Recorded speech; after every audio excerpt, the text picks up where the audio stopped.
Olá, benditos. No final do capítulo 2, a grande pergunta do povo era: onde está o Deus da justiça? Para eles, parecia que os ímpios viviam melhor do que eles, que eram o seu povo. Deus respondeu à reclamação deles falando de dois mensageiros. O primeiro mensageiro profetizado era João Batista. Numa antiga procissão real, o mensageiro ia à frente do rei para anunciar sua chegada, indicar o caminho e remover quaisquer obstáculos na estrada. João Batista cumpriu exatamente esse ministério, preparando o povo para a vinda do Messias para o seu ministério terreno. O propósito de Deus, ao trazer esta profecia específica no tempo de Malaquias, foi provavelmente porque Israel reclamava que as promessas messiânicas de Ageu e Zacarias não se cumpriram. Então, Malaquias mostrou que o caminho para o Messias precisava ser preparado e eles ainda não estavam prontos. O segundo mensageiro é o mensageiro da aliança.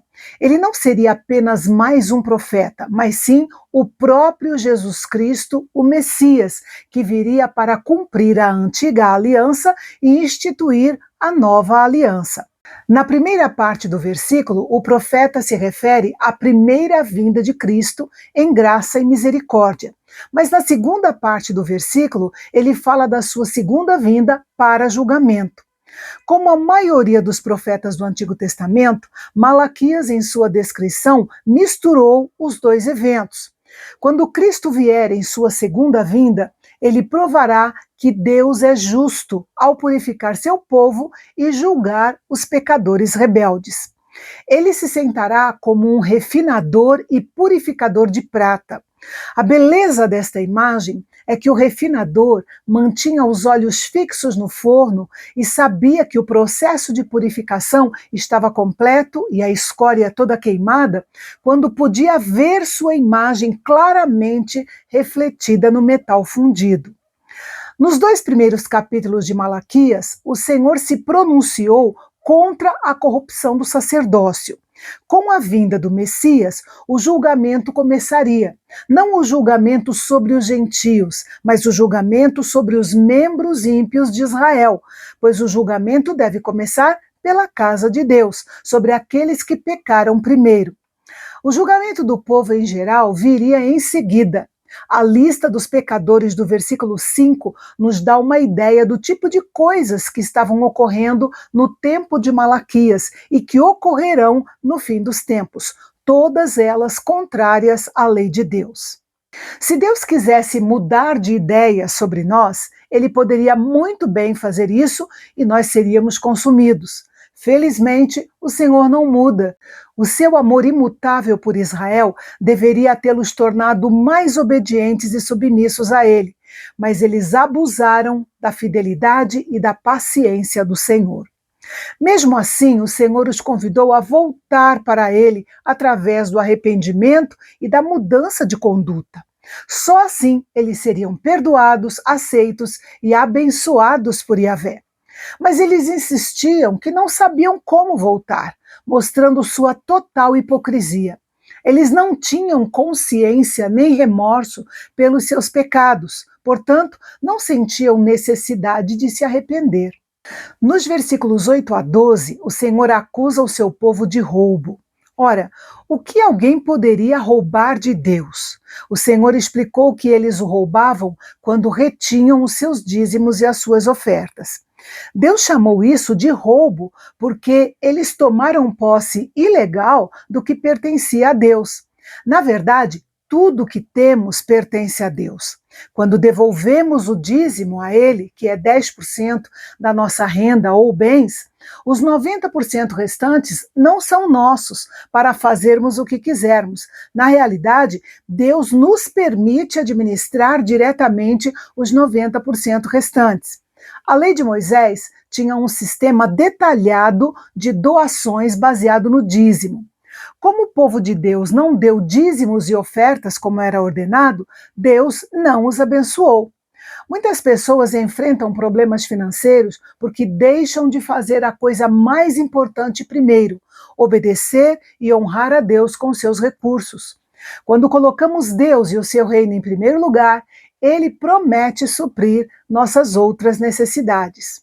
O Novo Testamento não ordena especificamente o dízimo em nenhum lugar, mas Jesus falou dele de forma positiva se for feito com o coração reto. Também é importante entender que o dízimo não é um princípio que depende da lei de Moisés, pois já era praticado e aceito por Deus muito antes dessa lei. O que o Novo Testamento fala com grande clareza é o princípio de doar. Na sua primeira carta aos Coríntios, Paulo deixa claro que nossa doação deve ser periódica, ou seja, feita em períodos regulares, planejada, ou seja, pensada antes da doação, proporcional, isto é, na proporção do quanto temos sido abençoados. Para isso, 10% é uma boa referência. E para algumas pessoas, 10% deveria ser o início da doação, e não o fim, pelo tanto que elas têm sido abençoadas por Deus. E, finalmente, nossa doação deve ser privada, ou seja, algo entre nós e Deus. E na sua segunda carta aos Coríntios, ele ainda nos diz que nossas doações devem ser feitas com generosidade, ou seja, devemos doar a mais e não de menos, livremente, não por manipulação, e com alegria, porque Deus ama ao que dá com alegria. Lembrando que doar e administrar as finanças fazem parte da mordomia cristã, não é apenas uma questão financeira. O principal propósito do dízimo era sustentar os sacerdotes da tribo de Levi, que ministravam perante o Senhor. Quando o povo não trazia os seus dízimos, os sacerdotes não eram devidamente sustentados e não havia alimento suficiente para eles. E o outro propósito do dízimo era ajudar os pobres. O mesmo princípio se aplica ao Novo Testamento. Paulo deixou claro que os ministros merecem ser sustentados por aqueles a quem ministram. No versículo 10, o Senhor diz: "Ponham-me à prova nisto". É difícil encontrar uma passagem que se compare a essa nas Escrituras, onde o Senhor ordenou ao seu povo que o provasse em relação à sua bênção. Era como se Deus dissesse: "Eu os desafio a me colocarem à prova, e vocês verão que não ficarão mais pobres por darem seus dízimos e ofertas, mas eu derramarei a prosperidade do céu, concedendo a vocês bênçãos abundantes". Note que o contexto para as palavras de Deus sobre os dízimos é o ensinamento de que Deus é fiel. A questão dos dízimos é apenas uma ilustração desse ensinamento. O povo de Israel falou contra o Senhor de forma dura e pecaminosa.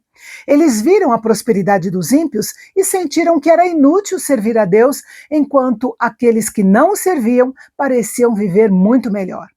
Mas no meio do povo havia um grupo que permanecia fiel ao Senhor. Eles se encontravam não para murmurar, mas para encorajar e edificar uns aos outros, e o Senhor os ouvia. Para esses, havia um livro de memórias diante de Deus. É claro que Deus não esquece, mas essas expressões são usadas para ilustrar que os nossos atos estão todos diante de Deus. A ideia de que Deus tem um livro de recordações é comum nas Escrituras.